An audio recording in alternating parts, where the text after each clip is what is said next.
Assalamu alaikum wa rahmatullahi wa barakatuh. I have told that if we follow Islam, we can build a moral society. You see, we have 54 Islamic countries. Even we have 95% Muslims over there. They follow Islam only. Why we can't build moral society in those countries? Like Pakistan, Afghanistan, they have a civil war between the Shias and Sunni Muslims. Why we can't build moral society over there, even though they have follow Islam? We have 95 Muslims over there. That is, you have told that if we follow Islam. No, you mean to say that Afghanistan, Pakistan, these countries are following Islam, but there's still civil wars and fighting amongst Muslims like Shia and Sunni? Why you are asking? We can't build moral society over there, even though we have 90%, 95 Muslims over there? First of all, Pakistan is not following Islam. Are you joking? I'm saying not Pakistan, we have 90% Muslim. Muslim means follow Islam. But Muslim, what Muslim? What Muslim? I remember 15 years ago, it's not today and I heard it's worse. 15 years ago I remember going to a wedding in Pakistan. A wedding where men and women were mixing freely. Where the bride was dancing on the stage with all the male members of the family dancing on the stage.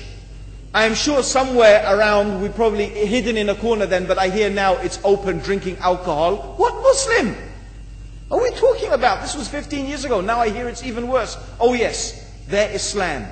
When the bride and the groom are walking to the car, they're holding the Quran over their head for blessing.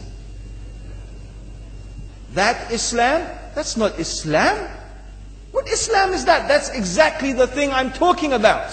That's why the Muslims are in such a mess. Because of this nonsense, this hypocrisy, actually they are insulting the Quran by doing that. Amongst all of this haram, they think that the Quran, holding it over their head, is going to bless them because they're holding it. What is that? Where did they get this from? So, I don't know what we're talking about. In fact, this is the problem. You see, the Muslim world itself is so far from Islam. So many you find here in India.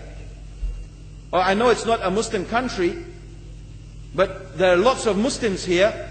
But I don't know what sort of Muslim. Most of them go to the dargah and they call upon some dead person in the grave, and they think that by talking to a dead person they're going to have their needs fulfilled. What's the difference between that and worshipping an idol? There's no difference, believe me. It's shirk. I've seen it myself with my own eyes. I'm praying in the masjid. The adhan goes.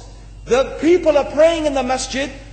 And the people in the dargah are not coming to the mosque to pray. They're still going around the dargah and making all their whatever the things they do. What's that? That's not Islam. You go to many countries. You find Pakistan, you want to see Islam in Pakistan. You know, in England, in every street corner we have a pub. You know what's a pub? You know what's a pub? Like a bar, you know, a place where you sit and drink alcohol. Yeah? Yes? In Pakistan, believe me, they have something worse than that. Yes, worse. On every street they have a picture of a palm. Everywhere you see it, hanging from the windows. They have the picture of a palm. What's that advertising? Something worse than drinking alcohol. An invitation to disbelieve in Allah. That they're going to read your hand and tell your fortune. Shirk. It's shirk.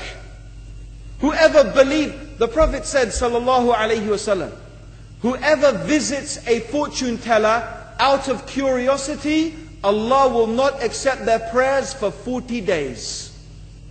Whoever believes in the fortune teller has disbelieved in Allah and His Messenger. That includes, by the way, horoscopes. Yet and you see in Pakistan a picture everywhere of a hand. Worse than a pub. Worse than a pub. It is better to drink alcohol than make shirk with Allah. Yes. So this is the Muslim countries. You will not find one except they are not doing magic and shirk and kufr. Or except maybe one or two you will find. So this is the state of the Muslims. So no wonder we're in the confusion and the chaos. So these are not good examples. And this is really, in fact, the very reason that I'm saying why we are in such a big mess.